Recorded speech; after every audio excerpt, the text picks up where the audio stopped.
हाँ, तो आप सभी भाई बहनों को दिल से सादर में प्रणाम करता हूँ। दोस्तों, इस वीडियो में आप लोग सीखेंगे कि माध्यक को कैसे निकाला जाता है।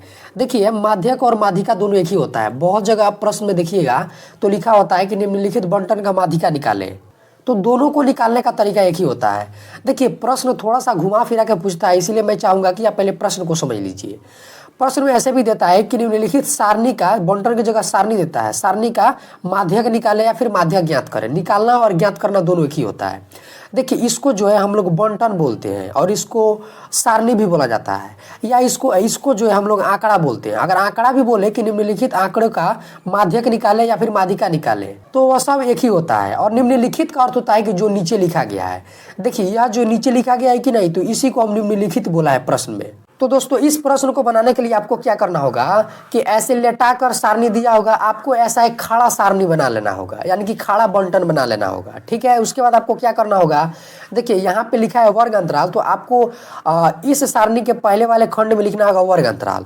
और वर्ग अंतराल के सामने यहाँ पे जो आप दो अंक देख रहे हैं, इसको आप लोग ऐसे ऊपर नीचे करके सजा लीजिएगा। जैसे यहाँ पे 10 से 20 है तो आपको यहाँ पे 10 से 20 लिख देना है। 20 से 30 है तो 20 से 30, 30 से 40 है 30 से 40, यानी कि यहाँ पे जो भी दो अंक है, मान लीजिए कि यहाँ पे लिखा होता है कि 100 से 200, तो आपको यहाँ पे लिखना होता 100 से 200। 200 से 300 लिखा होता तो आपको यहाँ पे 200 से 300 लिखना होता।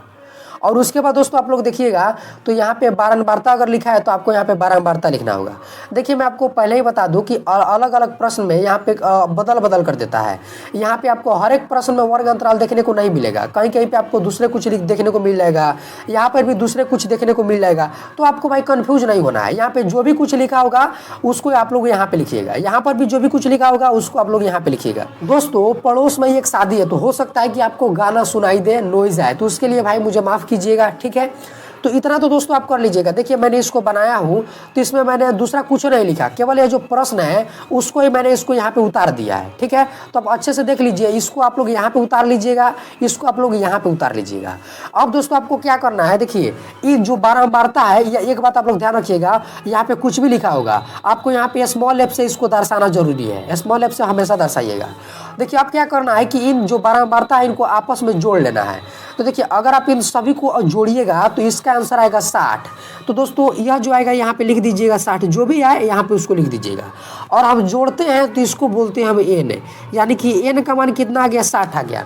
अब आप लोग कहेंगे कि यहाँ पे आप बोल रहे हैं कि इसको एफ से दर्शाना जरूरी है, स्मॉल एफ से, हमेशा छोटा एफ से दर्शाया जाता है बारंबारता को। ठीक है, और इसको एन का मान हम क्यों निकालेंगे, तो इसका कारण समझ लीजिए। देखिए, हम इसी सूत्र का प्रयोग करके इस प्रश्न को बनाने वाले हैं। और इस सूत्र में आप देखिए कि यहाँ पर भी आप एफ देख रहे हैं, यहाँ पर भी आप एफ देख रहे हैं, वो भी स्मॉल एफ। ठीक है, हमेशा स्मॉल एफ यानी कि छोटा वाला एफ दिखेगा। तो अगर आप इसको एफ नहीं मानिएगा तो इसके मान को इस फार्मूला में कभी रख पाइएगा, नहीं रख पाइएगा, इसीलिए मानना जरूरी है। और यहाँ पे देख रहे हैं लिखा है n/2 यानी कि n/2।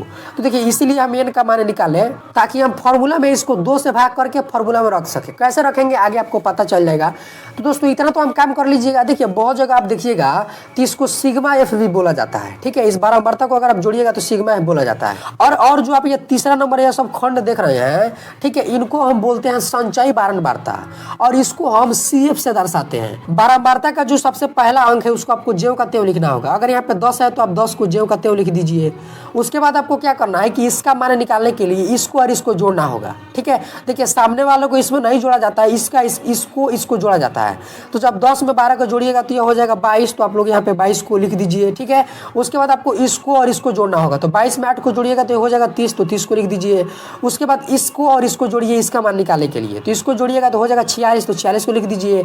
उसके बाद इसको और इसको जोड़िएगा तो यह हो जाएगा 60, तो आपको यहाँ पे 60 को लिख देना है। अब दोस्तों, यहाँ पे आप लोग एक चीज़ गौर से देखिए कि यहाँ पर भी n का मान हमारा 60 आया है, और यहाँ पर भी ऐसे CF का यानी कि संचयी बारंबारता का जो आखिरी अंक है यह भी 60 आया है।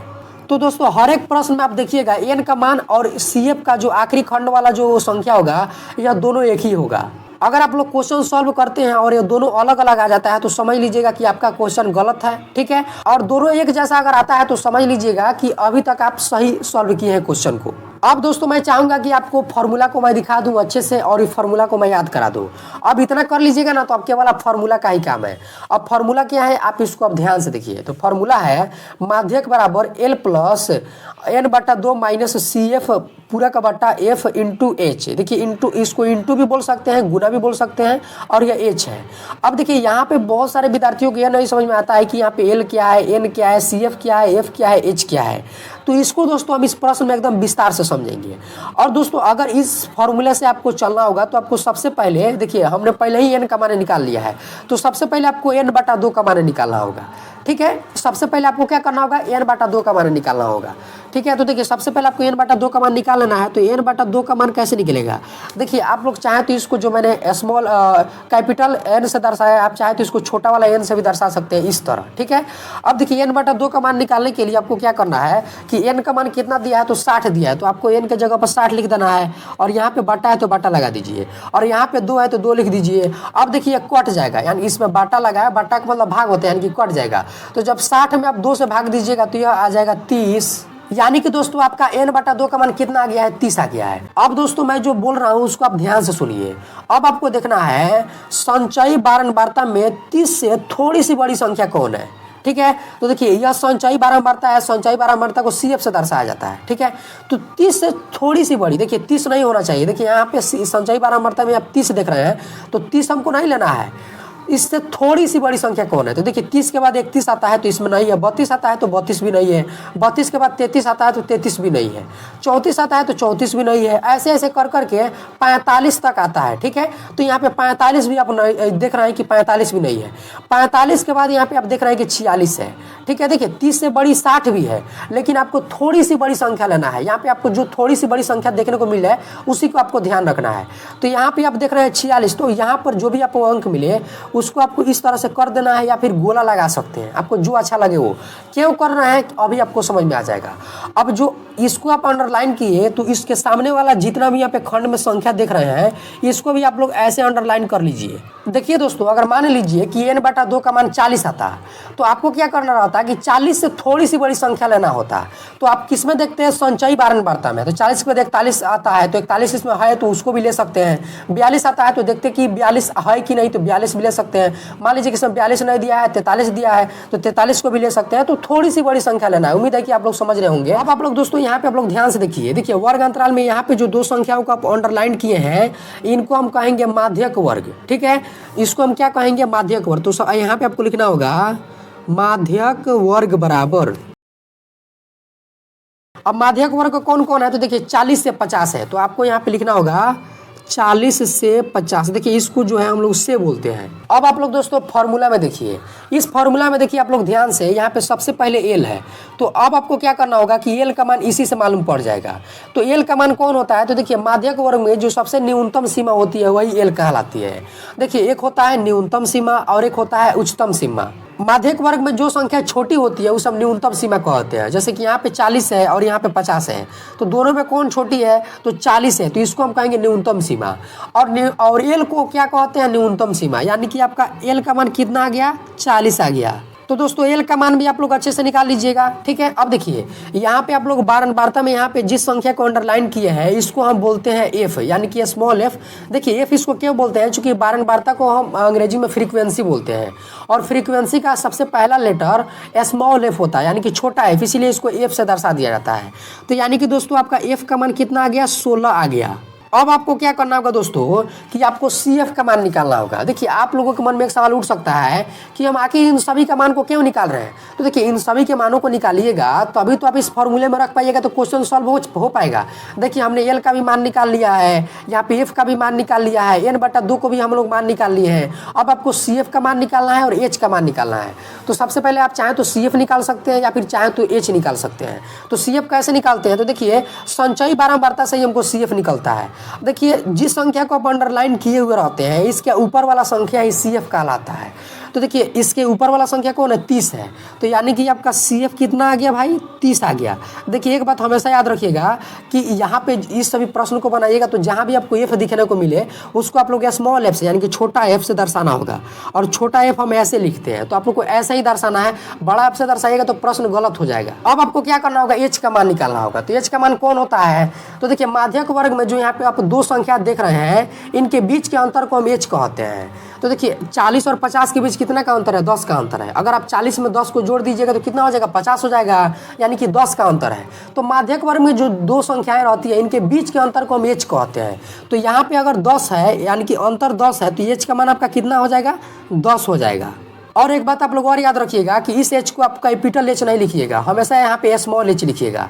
और बहुत सारे किताब में आप देखिएगा तो एच की जगह आई भी रहता है, यानी कि माध्यक वर्ग के अंतर को हम आई से भी दर्शाते हैं। तो आप लोग ऐसे कंफ्यूज नहीं होइएगा, अगर आप मेरा बात माने तो आप एच से ही दर्शाइएगा। फॉर्मूला में देखिए हम इन सभी के मानों को निकाल लिए हैं। तो जब आप सभी के मान को निकाल लिए हैं तो आपको क्या करना है, रुक जाना है। देखिए हमने एल का भी मान निकाल लिया और n/2 का भी मान निकाल लिया, सी एफ का मान निकाल लिए, एफ का भी मान निकाल लिए, एच का भी मान निकाल लिए। अब आपको क्या करना है कि इस फॉर्मूले को लिख देना है और इन सभी के मानों को फॉर्मूला पे रखना है, क्वेश्चन बन जाएगा। तो फॉर्मूला क्या है देख लीजिए, माध्यक बराबर L plus n/2 minus C F पूरा का बटा एफ इंटू एच या फिर गुना एच, आप इसको ऐसे भी कह सकते हैं। तो इस फॉर्मूला का आपको यहाँ पे लिख लेना है। देखिए सबसे पहले एल है तो एल का मान आप कितना निकाले हैं, 40 निकाले हैं। तो एल के जगह आप 40 लिखिए और यहाँ पे प्लस है तो आपको यहाँ पे प्लस को लिखना है। फिर यहाँ पे कोष्टक है तो कोष्टक कर दीजिए। n/2 का मान कितना निकाले हैं, 30 निकाले हैं तो आपको यहाँ पे 30 लिख देना है, ठीक है। और यहाँ पे देखिए माइनस है तो माइनस लिखिएगा। सी एफ यहाँ पे है तो सी एफ का मान निकाले हैं 30 तो आपको यहाँ पे लिख देना होगा 30 लिख दीजिए।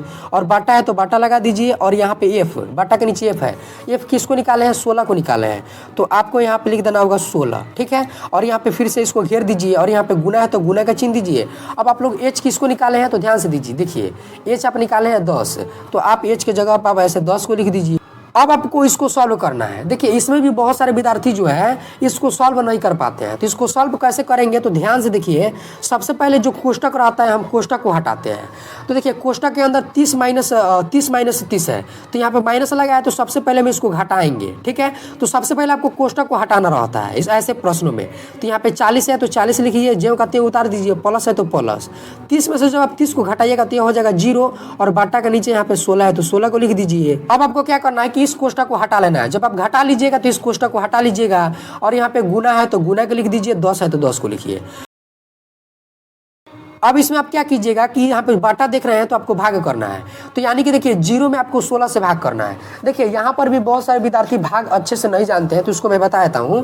देखिए बाटा के नीचे यहाँ पे अगर 16 है तो हम ऐसे लिखेंगे, 16 को इधर लिख देंगे और बाटा के ऊपर वाला संख्या को बीच में लिखते हैं। तो अगर आप भाग करिएगा तो अब 0 में किसी भी संख्या से भाग कीजिए, इसका आंसर 0 ही आता है, ठीक है। अगर मान लीजिए कि इसी जगह पर होता 6/8 तो आप क्या करते हैं, ठीक है, तो 8 को आप इधर कर लेते हैं और 6 को अंदर कर लेते हैं और जिस तरह भाग बना जाता है उसी तरह बना लेते हैं। अगर मान लीजिए कि यहाँ पे लिखा होता है 12/16 तो आप इसको कैसे लिखते हैं, ठीक है। तो 16 को इधर कर लेते हैं, 12 को इधर कर लेते हैं।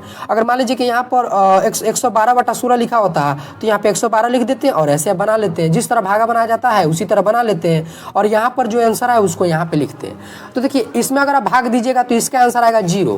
तो आपको क्या करना होगा कि इसको यहाँ पे लिखना होगा, यहाँ 40 है तो 40 लिख दीजिएगा, ज्यों कहते हो प्लस है तो प्लस लिखिएगा, अगर यहाँ पे माइनस हो तो माइनस को लिखना है, ठीक है। और इसको भाग कीजिएगा तो 0 आएगा तो 0 को लिख दीजिए, यहाँ पे गुना है तो गुना लिखिए, 10 है तो 10 लिखिए। अब यहाँ पे आप लोग ध्यान से देखिए, यहाँ पे प्लस का चिन्ह है और यहाँ पे गुने का चिन्ह है। तो याद रखिएगा जो चिन्ह बड़ा होता है पहले उसी का काम होता है। तो आप जानते हैं कि प्लस से बड़ा गुना होता है। तो सबसे पहले आपको क्या करना होगा कि इसमें गुना करना होगा। तो देखिए आप किस में गुना कीजिएगा तो 0 में आप 10 से गुना कीजिएगा। तो आप जानते हैं कि 0 में किसी भी संख्या से गुना कीजिए, किसी भी संख्या से भाग कीजिए, उसका आंसर 0 ही आता है। तो 40 का 40 लिख दीजिए, यहाँ पे प्लस है तो प्लस लिखिए, 0 में जब आप 10 से गुना कीजिएगा तो इसका आंसर आ जाएगा 0। अब देखिए यहाँ पे प्लस का चिन्ह है यानी आपको जोड़ना है। तो 40 में जब आप 0 को जोड़िएगा तो कितना हो जाएगा, 40 हो जाएगा। और यही दोस्तों इस प्रश्न का आंसर हो गया।